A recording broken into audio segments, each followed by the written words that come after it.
Very much. Yes, I'm joined by the leader of the Freedom Front Plus, Dr. Peter Mulder. Sir, good evening and thanks for joining us. Thank you very much. Right. A very strong emphasis on energy that came through in the speech today. Were you satisfied with that? Well, let me tell, the government's job is to create infrastructure, and that surely will support them. Whether it's nuclear energy, whether it's just energy, we need that for economic growth. On the negative side, I really experienced the president as muted a bit. The gas is out of the bottle, and there was no real original proposals. How are we going to get the country out of the economic crisis? Surely the infrastructure would help. But on the labour laws, for example, I needed something there to stop a repeat of the strike that we had.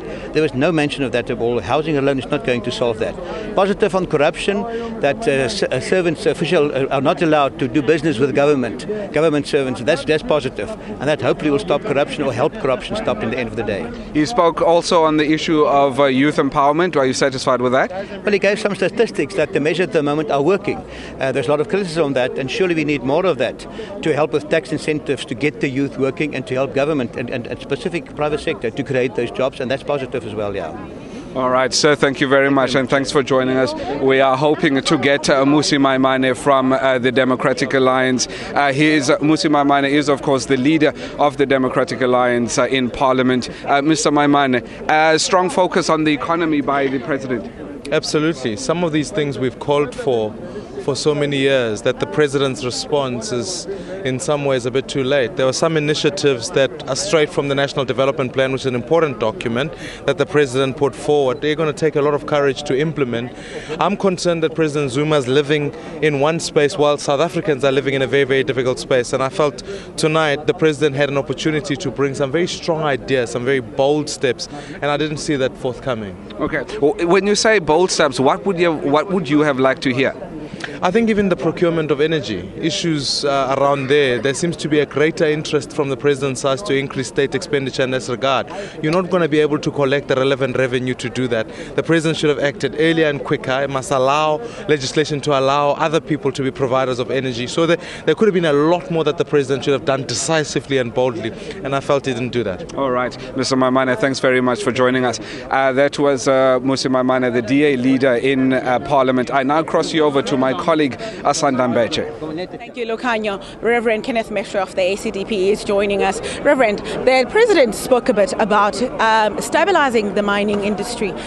Looking back at all the issues and all the concerns we've had, he spoke about moving the mining framework that was brokered by Deputy President Mohlante to the Presidency now for his particular attention. What impact do you think that will have on stabilizing the mining sector?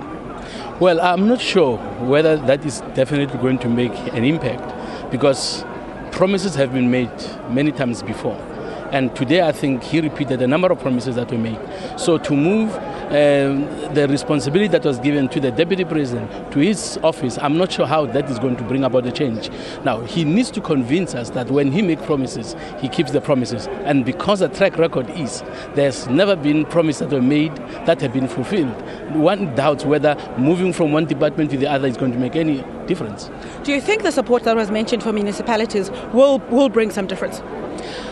You know, another promise, he said a plan of action. But what came out when he spoke about the plan of action, I was expecting 1 to 3 things that he was going to do, but it just support. And obviously I have to ask the question, all these years were they not supporting the municipalities? And I'm sure they were supporting them, but their support was not working. So we needed to know what different things are they going to do rather than just support, because support means throwing the money at the problem, and I don't think that's a solution. Thank you so much, Reverend. That's Reverend Kenneth Mestre of the ACDP. I understand Lucanio is already standing by with the SG of the ANC. Lucanio.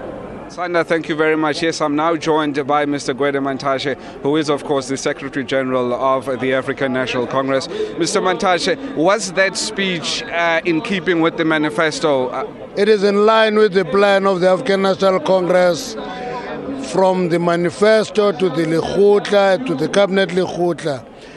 Program of action, not theories, not concepts, clear targets, clear steps, good emphasis on the economy and employment creation, dedicated a lot of time on those issues that are critical, sufficient time paid on local government, which is quite critical for us to change the lives of our people.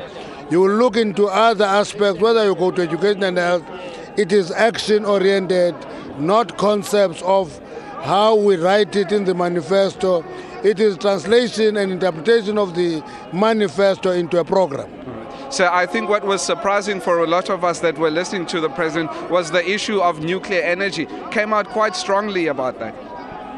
It's not only nuclear. You remember that we said there are 4 sectors that are catalytic sectors. We said it's energy, it's transport infrastructure, it's ICT, water and sanitation. Those are the 4 areas. And therefore, all of them, there was enough emphasis on practical programs that will be there. Remember that there was a mention of coal 3 as well. There was a lot of mention on renewable energies, and therefore nuclear is one of the options because we're talking of a balanced energy mix. And therefore that energy mix is necessary for us to be diversified, including sources energy from outside of the country, as mention was made of the Great Inga project. All right. So thank you very much for your time. Thank you very much. That was the Secretary General of the ANC, Mr. Gwede Mantashe. I now cross you back over to my colleagues Vuyo Mvoko and Leanne Manis, but I'm sure they will come to us a little bit later on for more reaction.